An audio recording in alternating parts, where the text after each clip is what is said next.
Les artistes guinéens ont célébré ce jeudi la journée internationale de la musique en Guinée et malgré l'indifférence des autorités en charge de la culture pour la journée de la musique, quelques-uns d'entre eux ont eu à célébrer l'événement de leur façon. C'est un reportage de Mohamed Valek Touré et de Aliouba. Vesti baramini agiline bambino guine de balanfe satika Ce qui pourrait devenir un grand événement se passe dans la plus grande indifférence. Des artistes rencontrés déplorent le manque d'initiative de la part des autorités. Pourtant, ils aimeraient bien se retrouver ce 21 juin pour parler de leur art. Il faut que les artistes soient ensemble pour combattre même cause. C'est parce qu'aujourd'hui, la musique, quand je vois les gens interviennent sur la musique, qui ne connaissent rien de la musique, il n'y avait pas de grandes personnes, il n'y avait pas de grandes choses qui pouvaient nous aider. Et nous, on se bat jusqu'à maintenant. On se bat aussi pour que notre musique dépasse la frontière. Mais le problème, toute chose dans la vie aujourd'hui, c'est devenu un clan. C'est un problème de clan. Sinon, la musique guinéenne aujourd'hui, les musiciens, on se bat parce que même si, quel qu'en soit l'artiste aujourd'hui, que tu chantes bien ou pas, on cherche des bons arrangeurs pour faire notre musique. Des mots sur les difficultés qui assaillent le monde de la musique en particulier sont sur toutes les lèvres. Ceux qui font marcher l'industrie de la musique ne sont pas prêts à renoncer à leur combat. Normalement, aujourd'hui, nous aussi, on ne doit pas travailler, on doit faire la fête. Mais on va le faire à notre manière. Donc ce soir, il y a Banlieusard qui joue au Centre culturel français à l'occasion de cette fête de la musique. On fait tout pour que notre musique soit aussi écoutée comme avant. Comme tant de paix à son âme, Ahmed Sékou Touré, la musique et le football en Guinée, on était devant.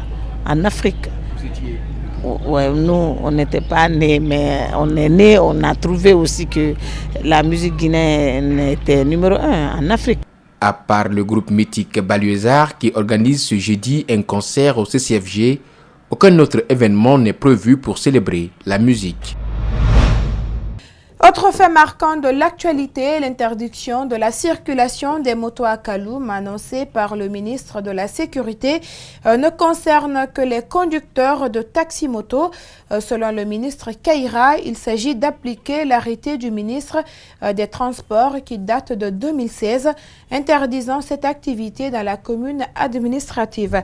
Reportage Malik Sangana Kamara et Aboubakar Din Kamara. La décision du ministère de la Sécurité ne met en application que l'arrêté du ministre des Transports datant de 2016. Cet arrêté autorise la circulation des taxis-motos sur toute l'étendue du territoire national, à l'exception de la commune de Kaloum. Le communiqué est clair.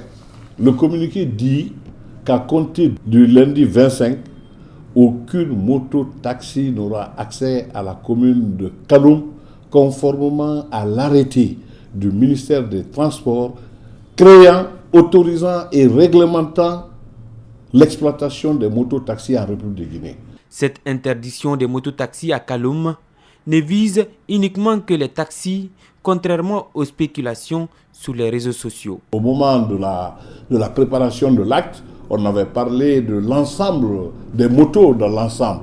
Mais après, nous nous sommes rendus compte qu'il y avait des fonctionnaires qui se déplaçaient à moto. Il y a des sociétés également qui ont des motos et qui sont domiciliées à Kaloum. Donc qui travaillent avec les motos. C'est compliqué de dire que les motos n'allaient pas rentrer à Kaloum. Et il n'y a aucune loi qui parle de cela. Le ministre de la Sécurité s'est dit engagé à mettre fin à la violation du code de la route. L'indiscipline, les surcharges que font les conducteurs de taxi-moto. Déjà, des agents sont en train d'être déployés sur le terrain par la Direction nationale de la police routière pour interpeller les contrevenants à partir du lundi prochain, rassure Alpha Ibrahim Akira. La sécurité routière est en train de faire mettre des équipes de contrôle permanent en place qui vont se déployer sur l'ensemble du terrain. Il y a d'autres même qui seront habillés en civil. Quand ils vont voir les motos passer, ils vont dire « Hey, taxi !» Et si le monsieur s'arrête, alors on saura que c'est une moto-taxi. Le ministre Keïra révèle que même certains hauts cadres et agents de sécurité sont propriétaires de taxis-motos et qui ne veulent pas que la loi soit appliquée dans toute sa rigueur. Cependant, il a réitéré ses propos. La pagaille est terminée. L'Alliance Femmes et Médias a procédé ce vendredi à la remise des prix aux lauréates de la 5e édition du prix Adiatousso du journalisme. 3 prix étaient en jeu et l'initiative vise à mettre en lumière le travail des femmes journalistes guinéennes.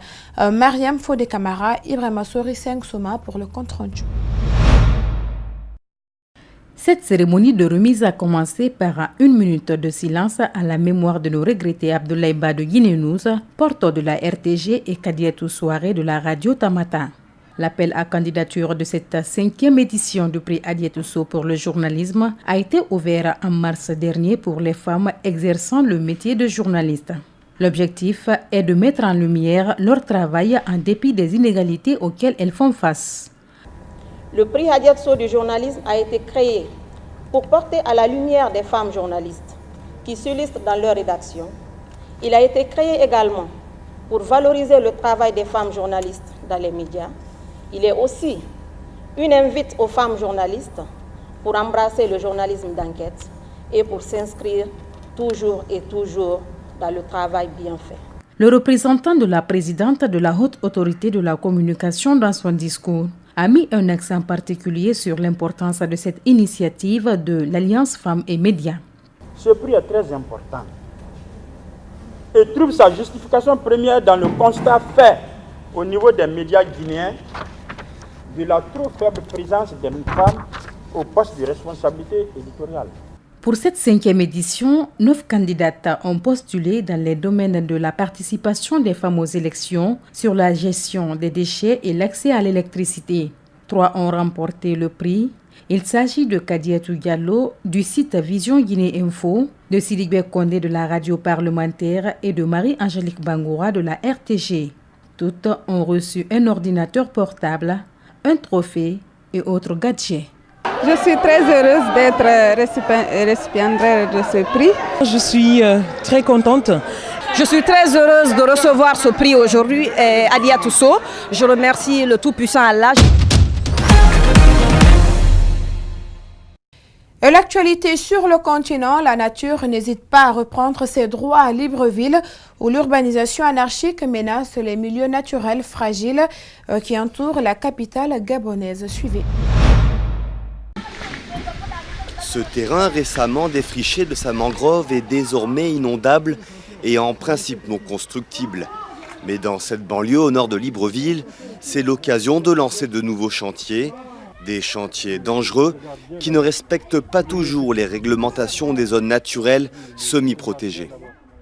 C'est révoltant parce que logiquement on ne devrait pas être dans une situation où des personnes construisent dans des endroits qui logiquement sont appelés à être inconstructibles.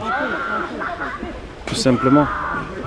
Là, on a affaire à la situation de quelqu'un ou de plusieurs personnes qui construisent dans le domaine public. Le Gabon recèle à lui seul la moitié des mangroves du golfe de Guinée. Elles entourent une grande partie de la capitale. Les défenseurs de l'environnement s'inquiètent de cette déforestation. La mangrove constitue un écosystème essentiel contre la montée des eaux et pour la préservation de la faune marine.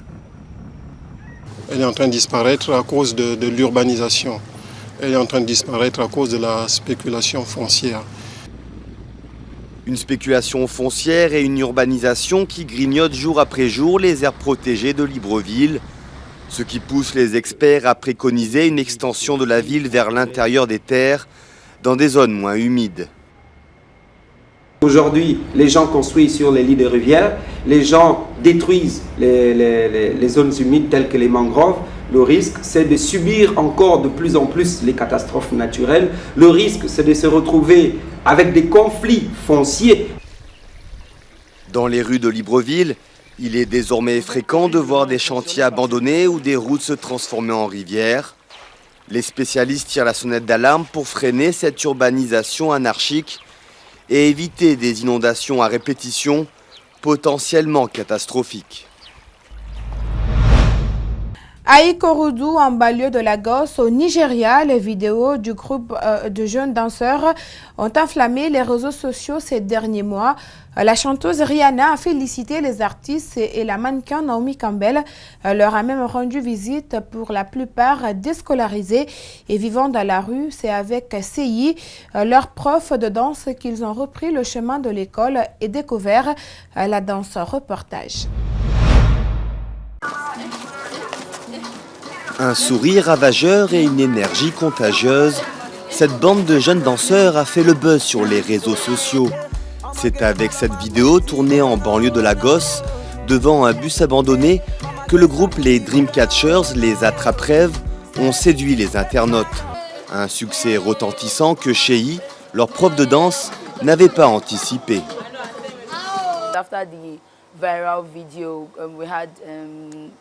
Après cette vidéo qui est devenue virale, nous avons eu la visite du mannequin Naomi Campbell et Rihanna nous a envoyé des dons. Ce que l'on a fait par rapport à l'année dernière est juste énorme. On est allé très très loin. Pour la plupart des scolarisés et livrés à eux-mêmes, les artistes en herbe ont retrouvé le chemin de l'école grâce à Sheyi. C'est dans cette maison qu'ils vivent désormais ensemble comme une compagnie. Mais pour Sheyi, les règles sont strictes. Pas de danse si les devoirs ne sont pas faits. J'ai vécu dans la rue pendant quelques années, j'ai déménagé à côté d'un bidonville. Je suis devenue sensible à ce que les enfants traversaient parce que moi aussi j'y suis passée. Puis j'ai commencé à leur enseigner la danse et j'ai réalisé à quel point ils aimaient ça. Je m'en suis servi pour les faire entrer à l'école. La danse a redonné confiance à ces jeunes défavorisés qui veulent maintenant faire passer le message aux autres. Ça donne des idées aux autres enfants des rues. Ça peut les aider à être plus concentrés. Je suis très contente parce que la danse, c'est amusant. C'est amusant et j'adore danser. Aujourd'hui, les Dreamcatchers sont très sollicités pour diverses collaborations. Mais la jeune troupe rêve secrètement de voyager aux États-Unis pour partager la scène avec Beyoncé ou Janet Jackson.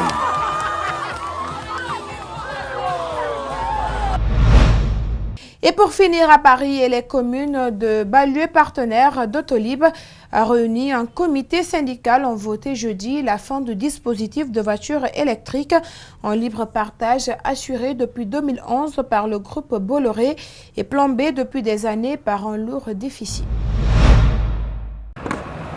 On enroule et on monte dans la voiture.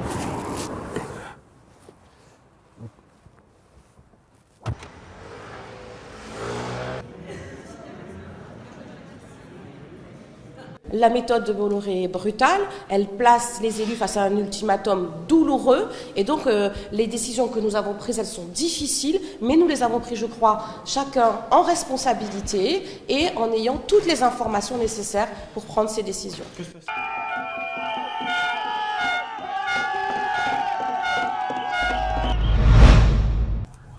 Et voilà, c'est la fin de ce journal réalisé par toute l'équipe d'Espace TV. Et n'oubliez pas, juste après, vous pourrez suivre les résultats des matchs de ce vendredi dans le journal du Mondial présenté par Moussa Campos Souma. Merci et bonsoir.